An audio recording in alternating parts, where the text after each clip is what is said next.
Welcome, everybody. Happy Memorial Day. If you have your Bibles, please turn to May 30th, and you can read with me.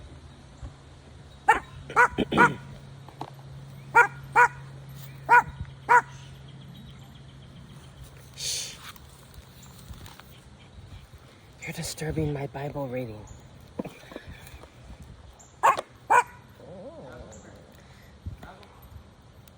I may have to pick up my dog. Come here. He'll be quiet if he's in my arms. 2 Samuel 15:23, 16 through 23. Everyone cried loudly. Everyone cried loudly as the king and his followers passed by. They crossed the Kidron Valley and then went out towards the wilderness. Zadok and all the Levites also came along carrying the Ark of the Covenant of God. They set down the Ark of God, and Abiathar offered sacrifices until everyone had passed out in the city. Then the king instructed Zadok to take the Ark of God back into the city. If the Lord sees fit, David said, he will bring me back to see the ark and the tabernacle again. But if he is through with me, then he will let me do what seems best to him. Here,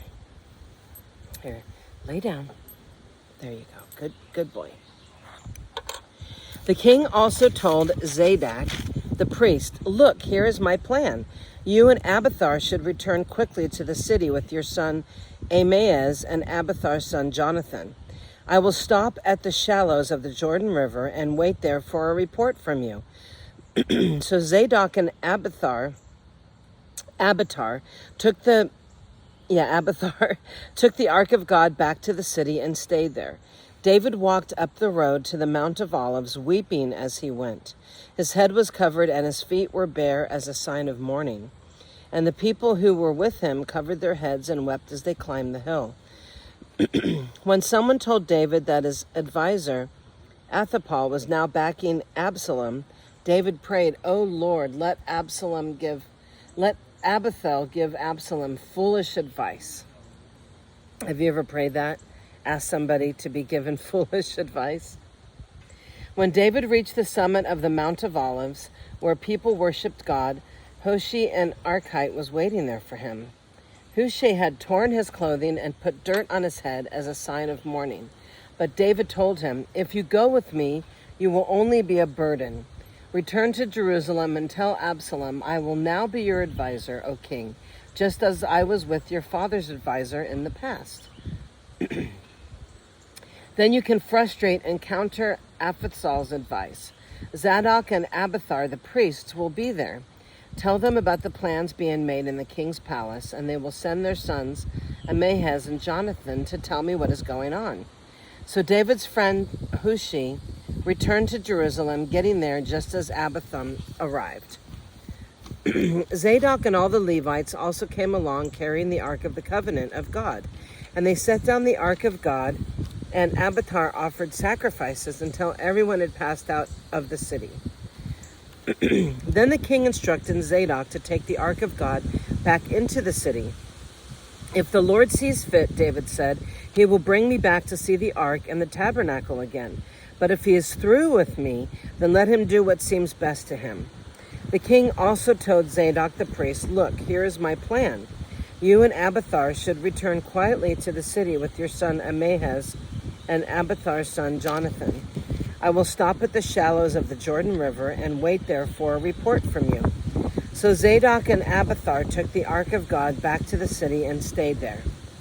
David walked up to the road in the Mount of Olives, weeping as he went. His head was covered and his feet were bare as a sign of mourning. And the people who were with him covered their heads and wept as they climbed the hill.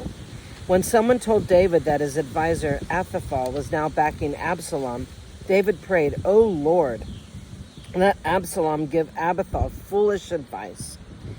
When David reached the summit of the Mount of Olives, where people worshipped God, Hushai the Archite was waiting there for him. Hushai had torn his clothing and put dirt on his head as a sign of mourning. But David told him, "If you go with me, you will only be a burden.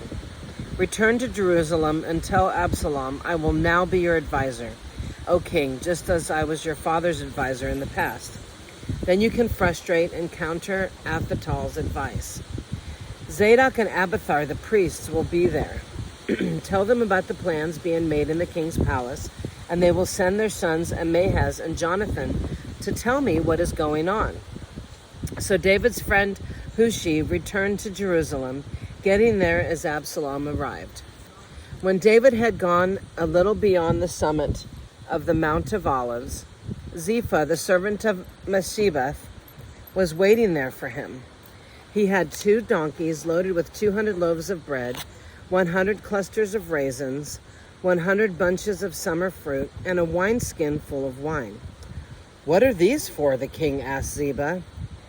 Ziba replied, "The donkeys are for the king's people to ride on, and the bread and summer fruit are for the young men to eat.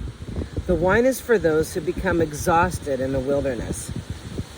I don't think giving wine is a good thing to give to somebody who's exhausted.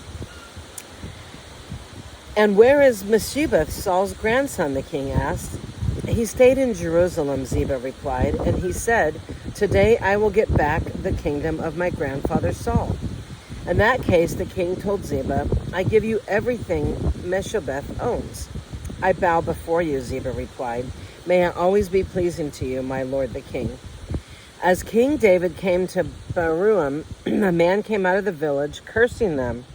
It was Shema, son of Gera, from the same clan as Saul's family. He threw stones at the king and the king's officers and all the mighty warriors who surrounded him. "Get out of here, you murderer, you scoundrel," he shouted at David.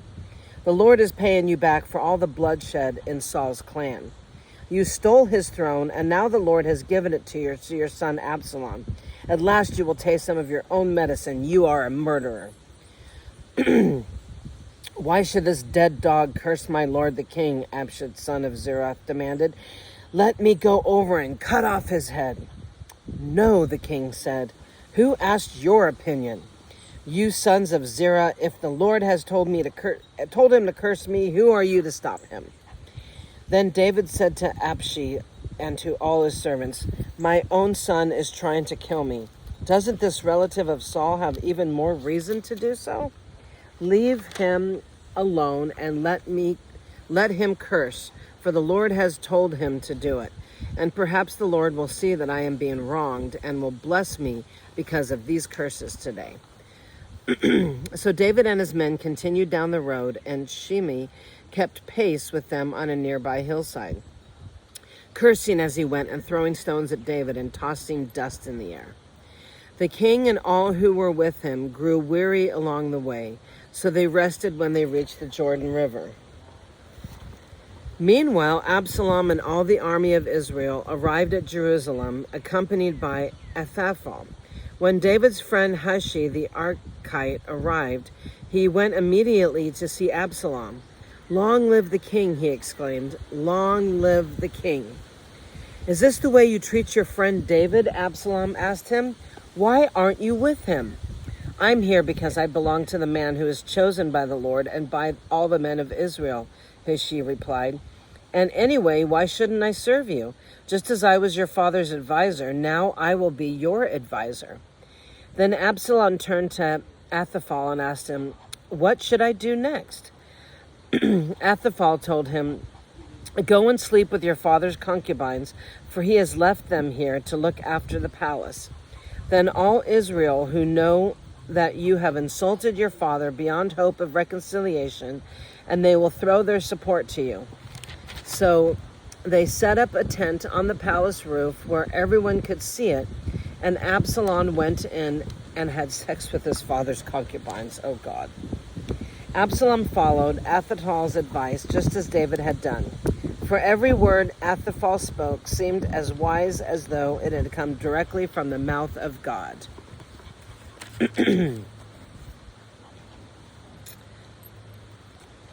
Moving on to John. Let me put my dog down. Okay.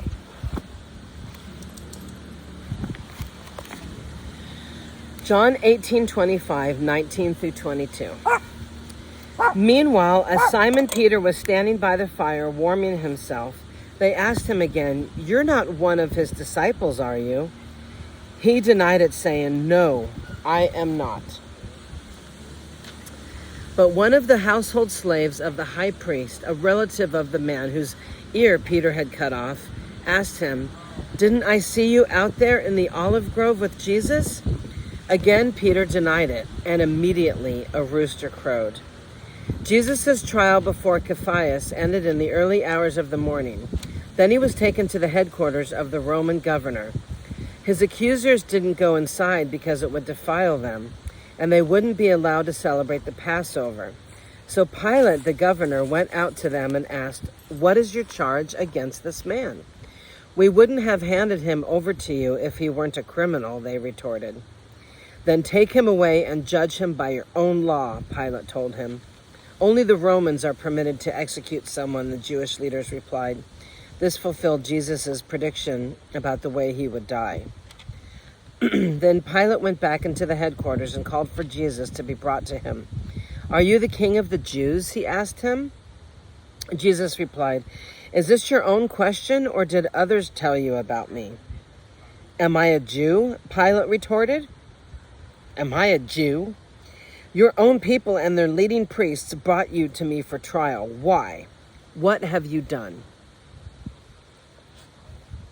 Jesus answered, "My kingdom is not an earthly kingdom. If it were, my followers would fight to keep me from being handed over to the Jewish leaders. But my kingdom is not of this world." Pilate said, "So are you a king?" And Jesus responded, "You say I am a king. Actually, I was born and came into the world to testify to the truth. All who love the truth recognize what I say is true."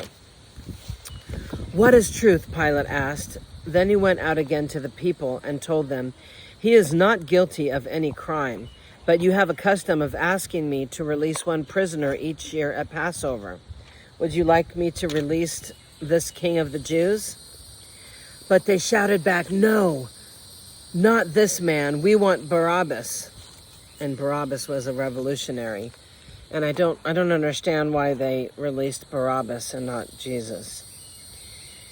Then Pilate had Jesus flogged with a lead-tipped whip, and the soldiers wove a crown of thorns and put it on his head, and they put a purple robe on him. "Hail, King of the Jews," they mocked as they slapped him across the face. That's so awful. Pilate went outside again and said to the people, "I am going to bring him out to you now, but understand clearly that I find him not guilty." Then Jesus came out wearing the crown of thorns and the purple robe, and Pilate said, "Look, here is the man." When they saw him, the leading priests and the temple guards began shouting, "Crucify him! Crucify him!" "Take him yourselves and crucify him," Pilate explained. "I find him not guilty." The Jewish leaders replied, "By our law he ought to die because he called himself the Son of God." When Pilate heard this, he was more frightened than ever. He took Jesus back into the headquarters again and asked him, "Where are you from?" But Jesus gave no answer. "Why don't you talk to me?" Pilate demanded. "Don't you realize that I have the power to release you or crucify you?" Then Jesus said, "You would have no power over me at all unless it were given to you from above. So the one who handed me over to you has the greater sin."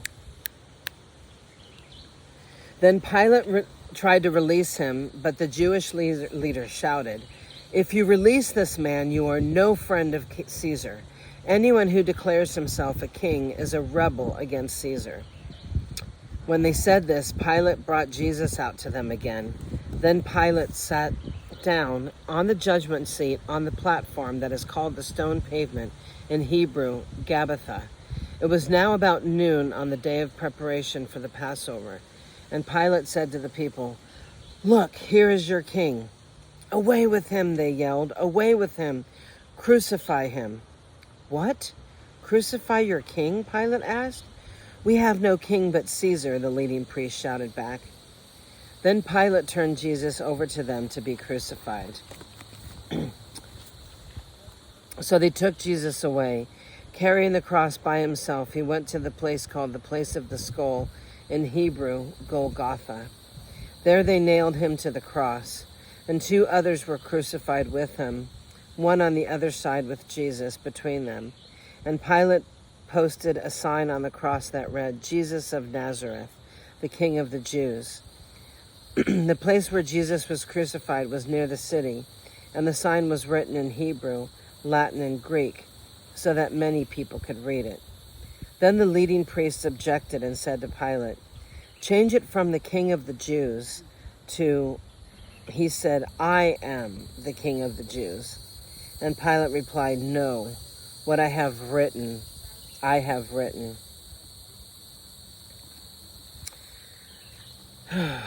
That's terrible. That was a terrible, terrible, terrible day. Terrible day that happened to our Lord and Savior. Psalm 119, 113, 1 through 28. I hate those with divided loyalties, but I love your instructions. You are my refuge and my shield. Your word is my source of hope, and get out of my life, you evil-minded people. For I intend to obey the commands of my God. Lord, sustain me as you promised, that I may live. Do not let my hope be crushed.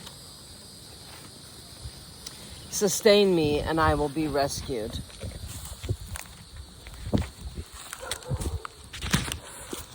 Sustain me, and I will be rescued. Then I will meditate continually on your decrees. But you have rejected all who stray from your decrees. They are only fooling themselves. You skim off the wicked of the earth like scum. No wonder I love to obey your laws. I tremble in fear of you. I stand in awe of your regulations. Don't leave me to the mercy of my enemies, for I have done what is just and right. Please guarantee a blessing for me. Don't let the arrogant oppress me. My eyes strain to see your rescue, to see the truth of your promise fulfilled. I am your servant. Deal with me in unfailing love, and teach me your decrees. Give discernment to me, your servant, then I will understand your laws. Lord, it is time for you to act, for these evil people have violated your instructions. Truly, I love your commands more than gold, even the finest gold. Each of your commandments is right. That is why I hate every false way. And to end today, we have Proverbs 16:10-11. The king speaks with divine wisdom. He must never judge unfairly.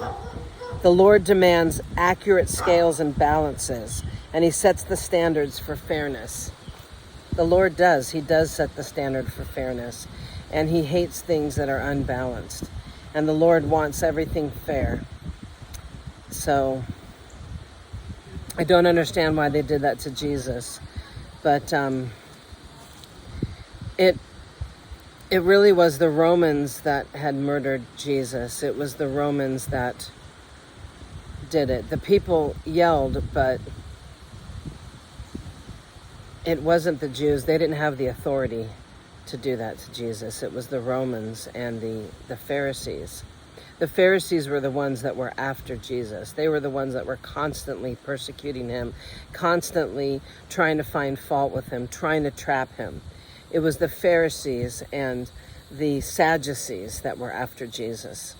So the replacement theology that was brought in by Martin Luther, that has caused so much anti-Semitism, really was a diversion from the actual biblical text, where it just clearly shows that it was the Romans and the governing officials that had Jesus crucified.